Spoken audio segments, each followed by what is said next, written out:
This is Dylan, and today we're going to be talking about her niece, Bella. Bella is autistic. So we're going to discuss some of the challenges that you face with Bella's disability. She's very aggressive, and she has certain tendencies that she needs to be held really tight, and she needs to feel pressure, and that kind of calms her down. So when she's having a bad day, you kind of just need to hold her in her place and tell her that you have to squeeze her, and she likes to be rubbed really hard. So she's very aggressive, so she likes to be aggressive back. Okay.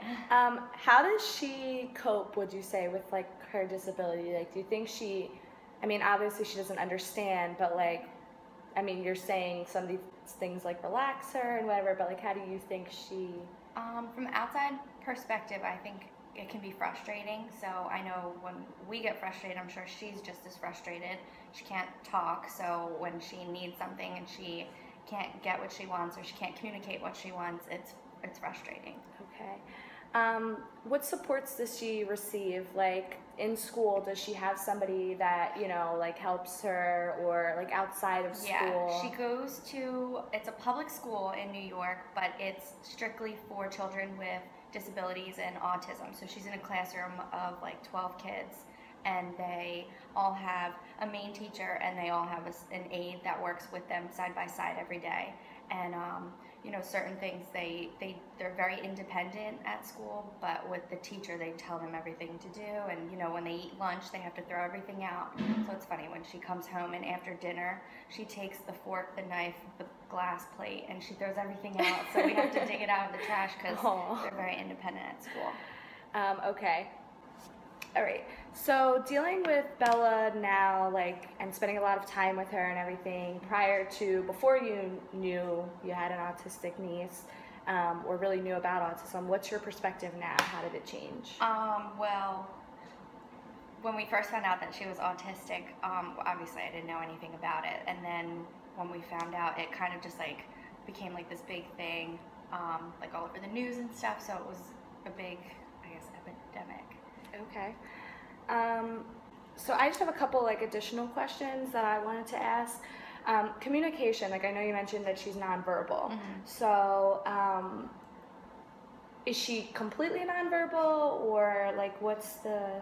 I would say not 100%. Bella's 10. She still wears a diaper. She's not potty trained.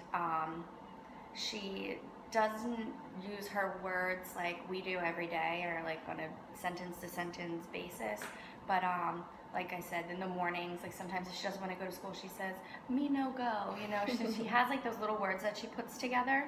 Okay. Her favorite book is Brown Bear. Okay. So she likes to say brown bear, but it's really hard for her to all be put together, so when it comes out it's funny, but okay. She doesn't really use her words. Okay. And we did talk about school. Mm-hmm. Public situations, how does she fare in public? I know probably sometimes big crowds and things like that might be overwhelming for her. The big crowds, yeah, are overwhelming. She likes to cover her ears and protect herself this way. But she's one of 4 siblings, and when we're out in public, she's the best one. Okay. So it's funny because her older brothers and younger brothers and sisters are the worst. So when in public, or at the mall, they went to Disney a couple months ago, and they have a little monkey leash for her, okay. So she just wanders, but she's the best out of all of them in public. Okay.